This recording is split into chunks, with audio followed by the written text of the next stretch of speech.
Welcome to the Q Podcast. Q is about conversation. If we're really concerned about ending poverty, we've got to be more concerned about creating justice. Our cultural products as Christians need to both defy and resonate with the culture. But God's doing amazing things. His church is expanding, his church is growing. It's not what's the purpose of my life, it's what is the purpose that's been assigned. Stay curious, think well, advance good. This is Q.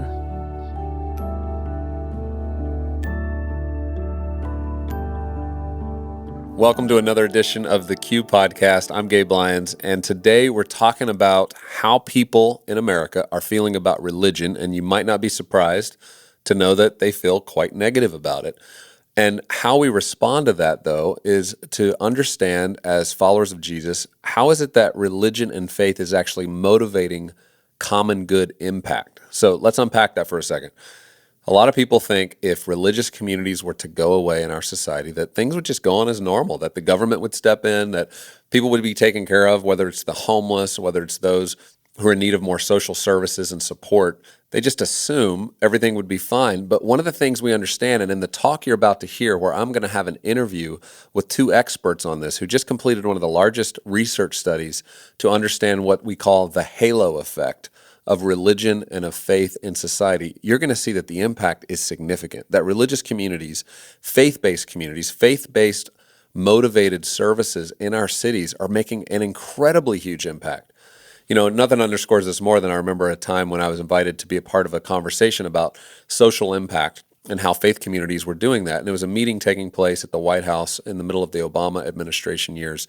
And about 40 of us gathered there, people who are working on a variety of different types of issues and social services, everything from mental health to how to serve the prison population and the families affected by that, to those who are working with the homeless. And in that conversation, what became very apparent was that the government relies heavily on these religiously oriented, faith-motivated organizations to accomplish a lot of what the government now sees as its responsibility. Now, we could have a bigger debate and argument about whether this is government responsibility or not, but certainly in modern times, governments have taken the responsibility to try to care for the least of these, something the church throughout history was actually more well known for and much more intricately involved in. But as you look at our time now, we're still intricately involved in it, but it doesn't get the kind of PR in the press that you would think. And so therefore, a lot of Americans, especially younger generations, now are questioning whether faith has any kind of role to play in public life. And yet, when you start to do the research, as you're going to hear from our experts in just a moment, you start to see that, man, faith is an incredible motivator to accomplish a lot of good in the world. And in fact, when you ask most non-believers, non-religious people, what are the kinds of things that you think people of faith should be doing in the community? At the top of the list, almost 7 out of 10 say supporting the homeless, providing food and shelter for those in need. And so there is this deep connection that people just as human beings understand that if you're a person of faith, that's the sort of thing you should be involved in. Well, in just a moment, you're going to hear from a couple of experts. Dr. Byron, who's the president of the Religious Freedom and Business Foundation, and then Byron Johnson, who's the director of the Institute for Studies of Religion at Baylor University. And you're going to hear from them and a little discussion we're going to have around this research where I want you to hear what's happening on the research side of this, what kind of impact faith-based organizations are having, and how we can think about this as conversations move forward in our society where people actually have much bigger questions about this. And so let's listen in to my conversation with them at Q around the halo effect.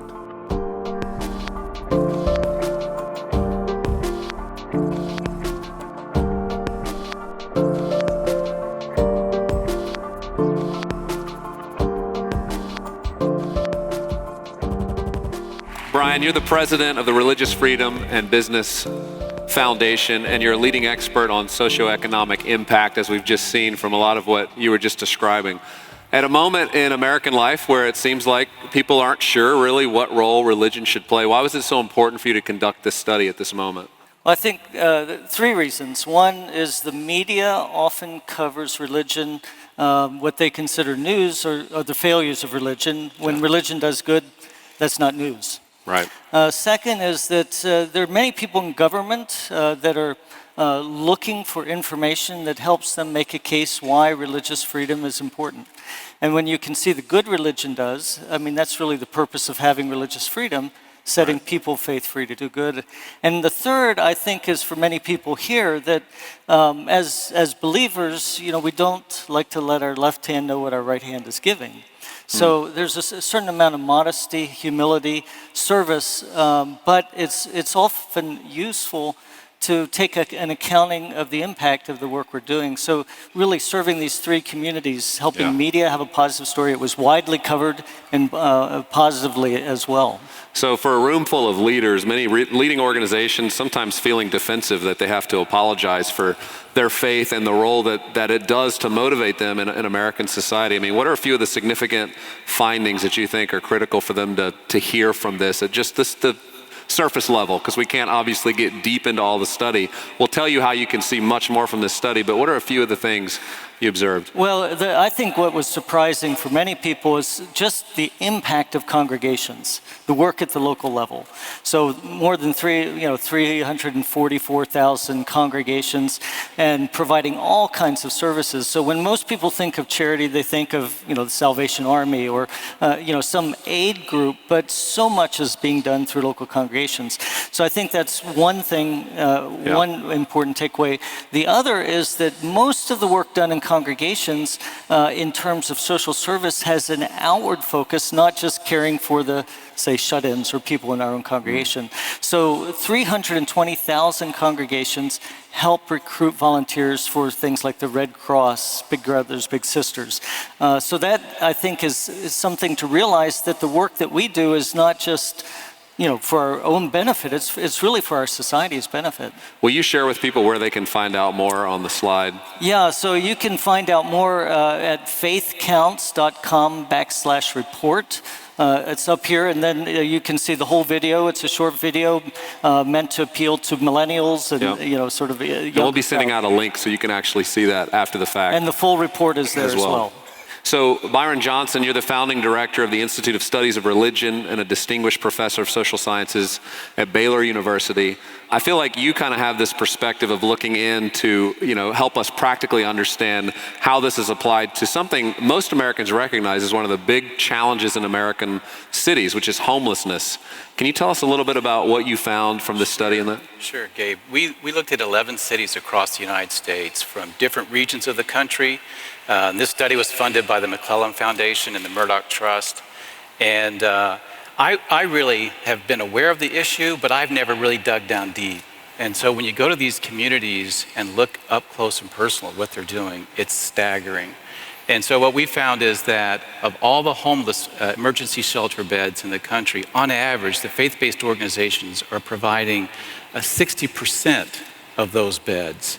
And so this is a huge economic savings to our government that these groups really don't get much recognition for. Right.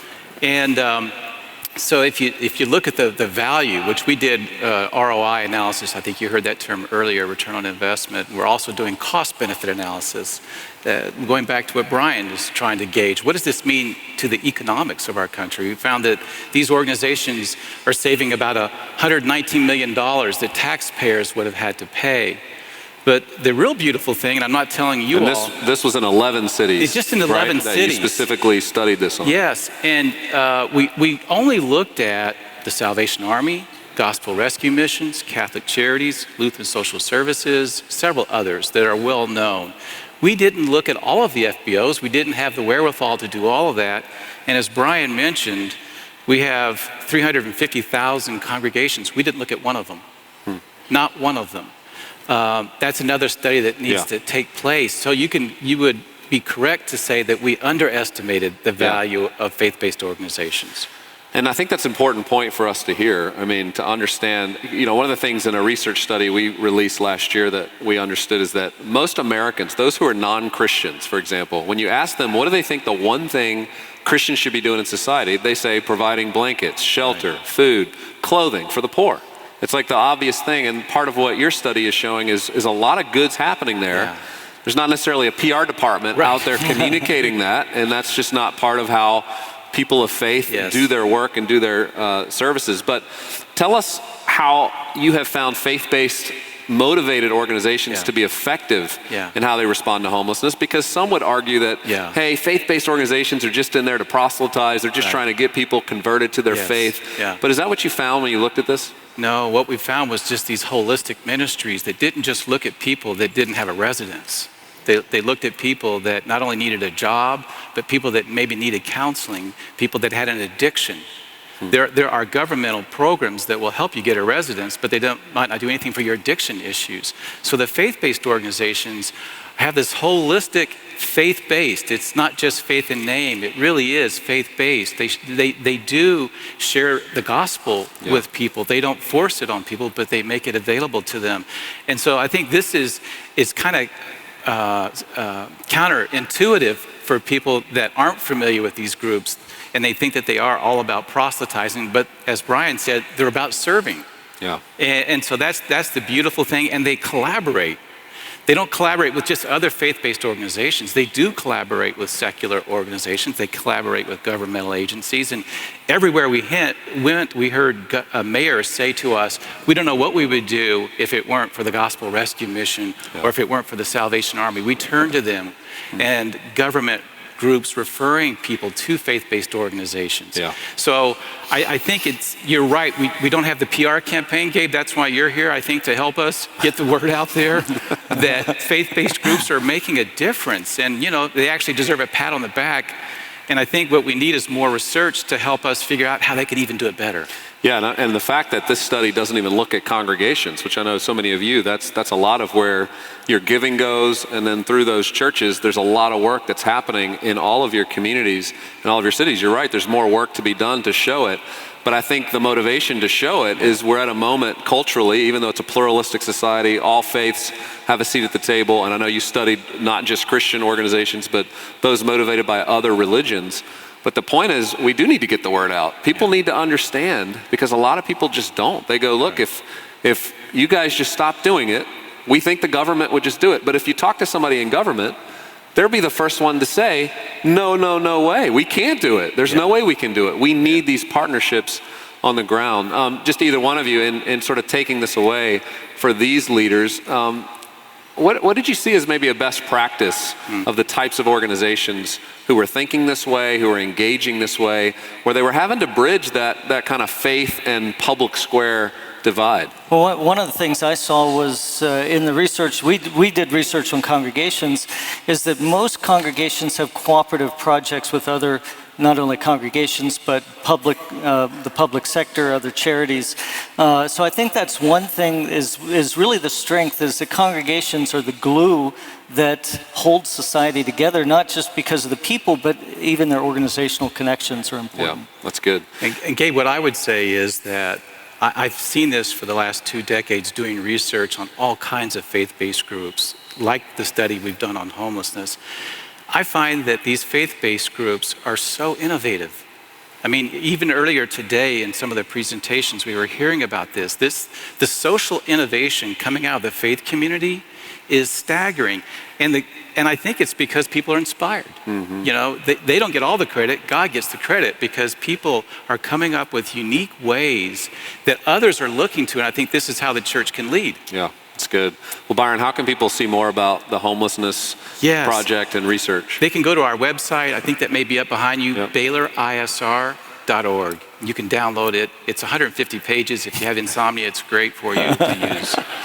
Well, I just want to thank you for your work. I know it lots of times goes unnoticed behind the scenes, doing this hard work of research, and probably always wondering, do people ever see the light of day? Well, today, 1,800 leaders in this room are seeing that. I know it's encouraging them as they think about what they're going to do when they go back home. So let's thank our 2 leaders here.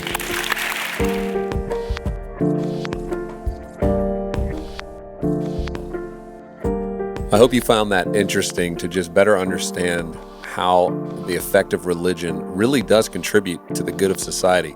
And this is particularly relevant because in our work with Q, this is one of the things we're trying to continue to motivate and catalyze in cities, not only in American life, but around the world. And one of the great ways we do that, every fall, we do an event called Q Commons. And Q Commons is our way of starting to convene leaders. Many are Christians, some are not, to come together in their cities and say, how can we be educated on some of the things happening in our city that are broken, that we need to be a part of renewing and restoring, or things that are going wonderfully, but a lot of people don't know about and need to be more aware of and get involved in. And this all happens on one night, on October 26th in the U.S., and then on different dates sometimes in the global cities around the world. You're able to come together with people in your city who care about what we were just discussing and be a part of it, get involved in it, make this a cause that you're going to participate in, to say, I'm going to be somebody intelligent about my city. I want to be a part of helping my city flourish, and I'm going to get educated and aware of that and connected to other people who are thinking about that. And so you can learn more about that at qcommons.com. You can go in there and you can find the actual city that it's taking place in. Or for those of you who are listening and you look and you realize, man, nothing's happening in my city. How do I participate in Q Commons? There's still time to actually host Q Commons as a private simulcast for people in your community. You can do that at your church. You can do that at your home. You can do that in any type of location where you could actually bring people together and hear talks that are simultaneous, happening globally, for this community of Christian leaders to better understand what's happening in our world and how we can be a part of healing our divided nation. You know, that's our theme this year. We recognize that in any nation that you're in the world today, there is a sense of division. There's a sense of humanity being a bit more tribal and torn apart and not finding one another and not finding ways to come together. We've certainly been touched in America by seeing what's taken place after the Houston flooding that took place from the Hurricane Harvey, and again in Florida after Hurricane Irma coming through, where you actually see the good of humanity coming together to serve one another, to help one another, neighbor helping neighbor, people providing supplies for one another, people sacrificing generators because, you know, you see a guy in a Walmart buying a generator and says, no, I'm going to give this to this lady, even though it's the last generator, because her husband needs a respirator and I don't need that. So I'm going to give away what I'm seeing as my lifeline to comfort and some sense of convenience over this next few weeks. And they give it away. And that's the human spirit. That's what binds us together. But you don't often hear about that a lot. Well, at Q Commons, that's what this night's about, is each of us participating and being kind of a healing balm to what we're seeing as a division that's taking place amongst people today. And lots of times, honestly, driven by narratives that many of us aren't contributing to, but that we just see so much of it, whether it's in the media, where it's one side attacking another, whether it's in social media, where we feel like we have to have a disagreement or an opinion on every single matter. These kinds of things divide us, and we need to rise above it, honestly, and be the kinds of people that aren't just subject to the vision other people have about how we ought to organize ourselves and think about one another, but where the church is actually bringing truth to this and bringing life to this and bringing a new perspective that helps all people start to find one another, recognizing that we're all made in the image of God. And so be a part of that with us. Go to qcommons.com. Participate either by buying a ticket for yourself or a few friends to come out and just be a part of that night. But if you can't do that, think about hosting the private simulcast, and you can learn more about that at qcommons.com/private simulcast. And if you go there, you'll be able to see a lot more about it. Also, check out the video. It really describes great in just 1 minute what's happening that night. Some of our presenters, David Brooks from the New York Times. We've got Propaganda, who's an amazing spoken word artist and presenter. And then Dr. Kara Powell talking about how to confront the division that technology is bringing in our society. So it's going to be really insightful, really interesting, something for people who are of faith or no faith at all will really appreciate the thoughtfulness that I think this night's going to bring. So with that, I hope you have a wonderful week. I hope the halo effect has encouraged you to understand the contribution your church is making to the community and to continue to drive that narrative forward, tell other people these stories. More and more people need to hear these stories so that they do understand the impact that faith is having in our cities and in our communities.